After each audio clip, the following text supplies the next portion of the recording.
안녕하세요. 뽀족스람 채널에 다시 오신 것을 환영합니다. Halo guys, selamat datang kembali di Pojok Seram. Hari ini gue akan membahas film Korea yang berjudul The End of April. Ayo kita mulai.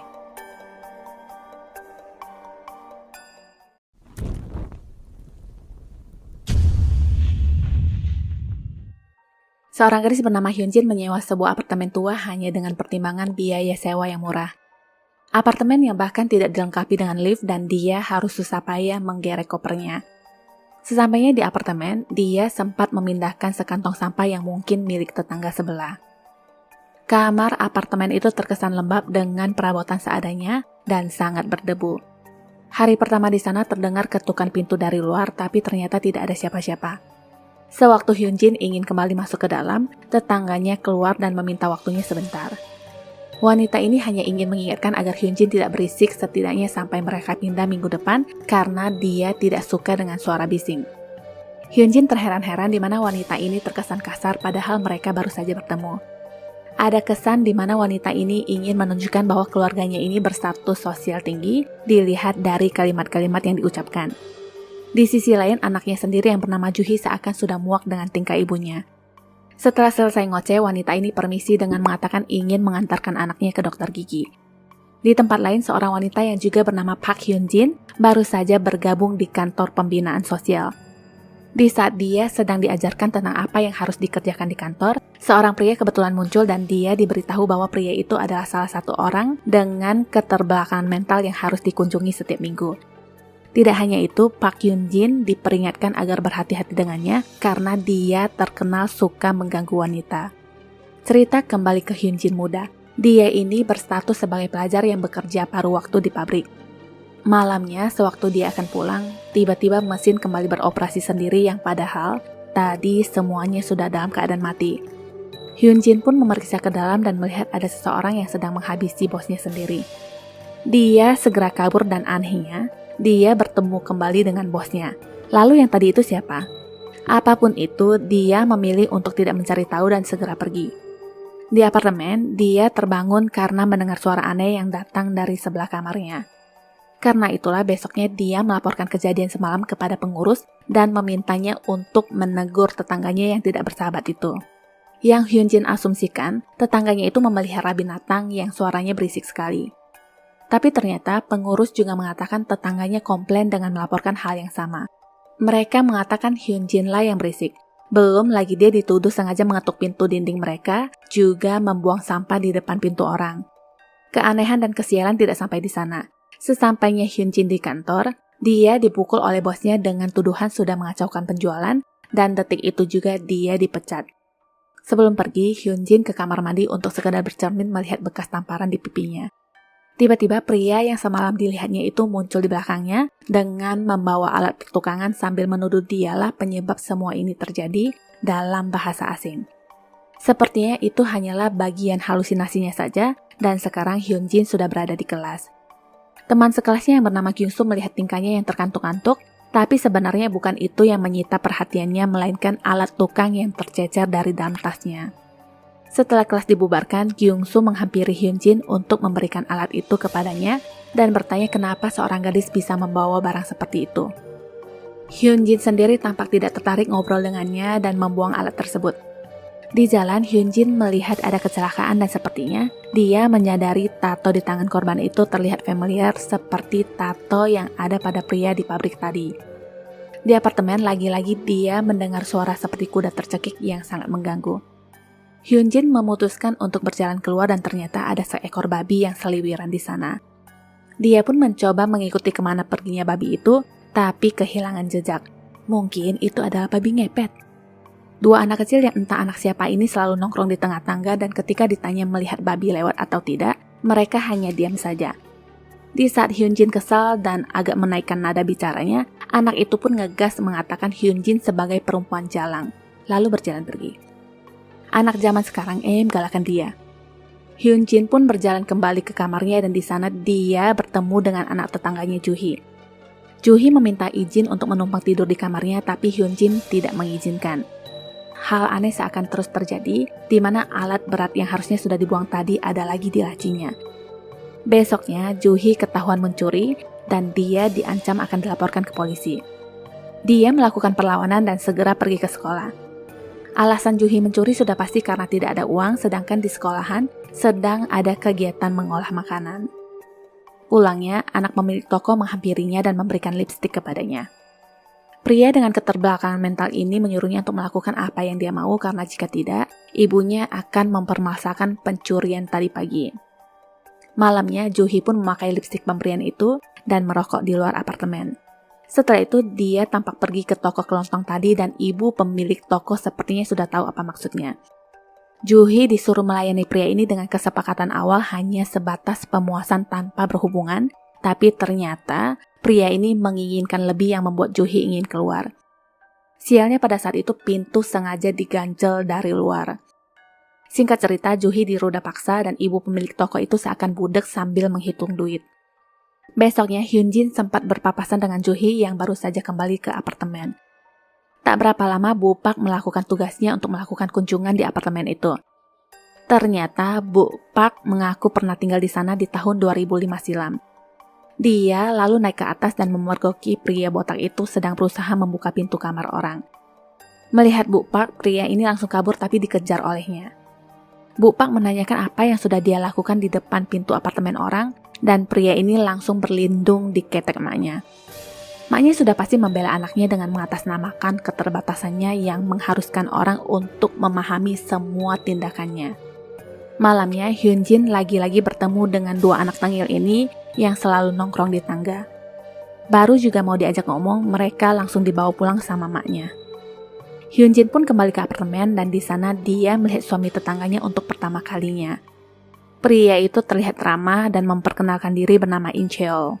Awalnya sih oke-oke aja, tapi lama-lama aneh juga. Dia mengaku memelihara babi, tapi karena babi itu tidak mau menurut, dia pun stop kasih makan dan membiarkan babi-babi itu berkeliaran.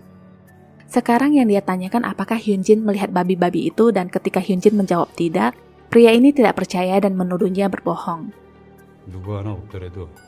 Setelah mengeluarkan kalimat itu, dia tersadar dan kembali cengengesan juga mengundang Hyunjin untuk makan malam bersama di lain waktu. Hyunjin tidak menanggapi dan masing-masing pun kembali ke kamar, tapi anehnya, pria itu belum juga masuk walaupun sudah menekan bel pintu. Di dalam kamar yang ada, Hyunjin mendengar suara berisik tetangganya dan memilih untuk menenangkan pikiran di luar. Gak taunya di luar dia bertemu dengan Juhi. Hyunjin langsung menanyakan kenapa mereka sangat berisik tiap malam. Jawabannya sederhana, kalau merasa terganggu ya pindah saja. Setelah itu Juhi menceritakan ada satu keluarga yang meninggal di apartemen mereka dan pelakunya adalah kepala keluarga itu sendiri yang telah meracuni keluarganya. Ada juga harapan dari Juhi agar apartemennya ini diruntuhkan saja karena isinya orang-orang yang tidak berguna semua. Dia juga berkata mengharapkan beberapa orang mati dan bermimpi melihat semua itu terjadi dengan sangat jelas. Sebelum menceritakan siapa yang dimimpikannya itu, dia keburu ingin buang hajat.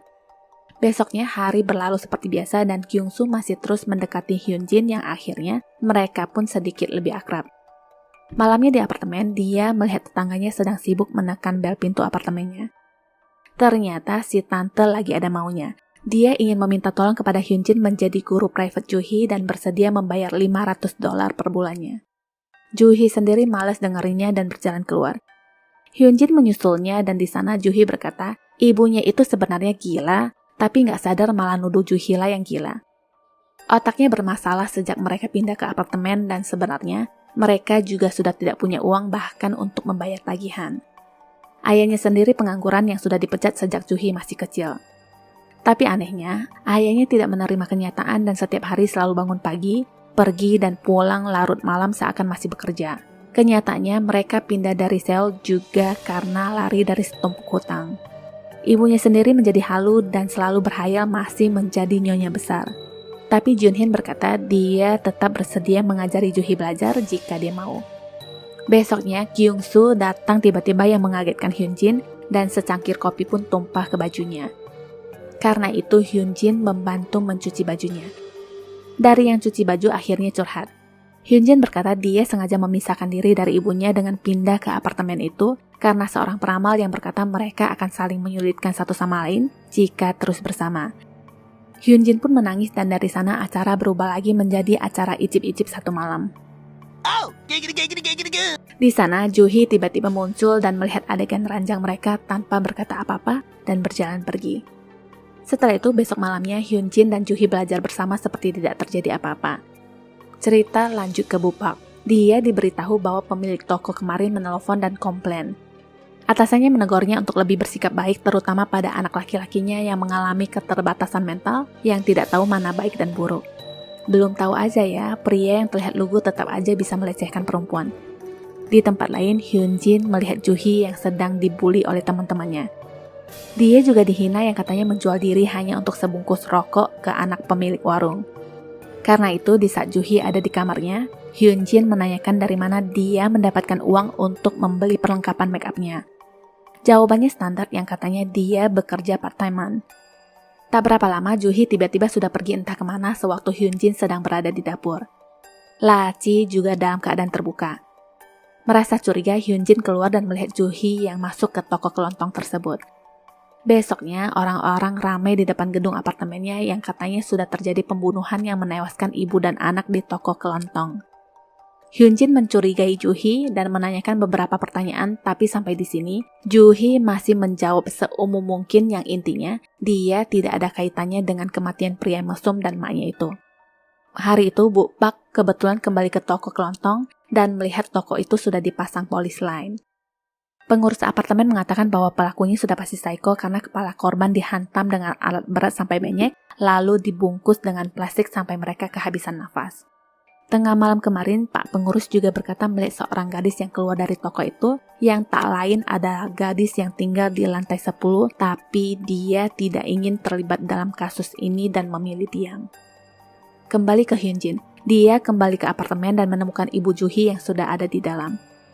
Alasan kedatangannya itu hanya ingin mencari anaknya. Dia sempat berkata agar jangan terlalu mempercayai omongan Juhi karena anak itu gila.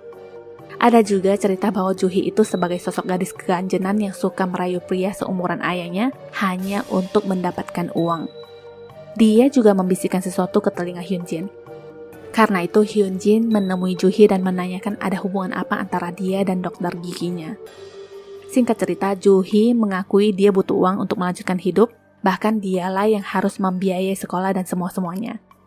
Ibunya sendirilah yang bahkan menyodorkan dia kepada dokter gigi tersebut. Malamnya, saat Hyunjin sudah kembali ke apartemen, dia mendengar suara dari kamar sebelah dan Hyunjin pun berpikir untuk berjalan keluar. Di luar, dia bertemu dengan ayah Juhi yang mondar-mandir sambil memegang palu. Pria itu mulai mengatakan hal menakutkan yang katanya sudah memotong babinya yang tidak kunjung menggemuk walaupun sudah dikasih makan. Mendengar itu, Hyunjin segera mencari kesempatan untuk lari kembali ke apartemennya. Telepon berdering yang ternyata panggilan dari Juhi. Dia mengarahkan Hyunjin untuk berjalan ke dekat dinding hanya untuk mendengarkan ketukan. Tak berapa lama, Juhi lalu mendatangi Hyunjin dalam keadaan bibir yang terluka. Juhi berkata hari itu adalah hari ulang tahunnya dan berharap setidaknya ada satu orang yang menyelamatinya. Dia tidak ingin membahas apa yang terjadi dengannya dan malam itu dia menginap di kamar Hyunjin. Tengah malam, Juhi keluar apartemen saat Hyunjin tertidur. Karena bunyi pintu yang ditutup, Hyunjin terbangun dan segera mencari Juhi. Perkiraannya benar, Juhi sudah siap berdiri di atas gedung dan loncat. Besoknya, Bu Pak menghampiri apartemen untuk bertemu dengan Hyunjin. Ternyata mereka itu adalah ibu dan anak. Tapi anehnya, ibunya memanggilnya dengan panggilan Juhi dan menanyakan apa yang terjadi sebenarnya. Ada kesan Hyunjin dan ibunya ini tidak begitu akrab dan dia terus menyalahkan ibunya yang tidak ada untuknya selama bertahun-tahun. Hyunjin juga bertanya kenapa ibunya terus memanggilnya Juhi sedangkan anak itu sudah mati. Yang dimaksud itu sudah pasti anak tetangga, tapi ibunya terheran-heran dan jadinya berdua ini gak nyambung satu sama lainnya. Hyunjin pun puyeng dan duduk di lantai. Tiba-tiba dia melihat penampakan Juhi yang sedang belajar dan dia pun menghampirinya. Entah apa yang dia pikirkan, setelah itu dia memukul kepala ibunya dari belakang sampai tak sadarkan diri dengan alat pertukangan tempo hari. Tak berapa lama Kyungsu datang dan langsung kabur melihat pemandangan di apartemen itu. Yang Hyunjin lakukan sekarang, dia mengelap cipratan darah di wajahnya dan berjalan keluar. Yang benar adalah, dua anak dan ibunya itulah yang ternyata tetangganya yang tinggal di sebelah apartemennya. Dia lalu naik ke atas gedung dan merokok di sana. Tamat. Jadi intinya, ini perempuan hanya halu menciptakan dunianya sendiri. Juhi adalah namanya yang sebenarnya, sedangkan Hyunjin adalah nama ibunya. Semua yang terjadi adalah apa yang sudah terjadi di masa remajanya dulu. Dia jugalah yang menghabisi pria dan ibu pemilik warung di apartemen. Alasannya jelas bahwa dia pernah dilecehkan saat tinggal di sana bersama keluarganya dulu. Kemarahan itu tidak akan menyelesaikan apapun, tidak membangun apapun, tapi bisa menghancurkan segalanya. 시청해주셔서 감사합니다. 구독과 좋아요, 공유 잊지 마시고요. 다음 영상 알림을 위해 알람 설정도 부탁드립니다. Sampai jumpa.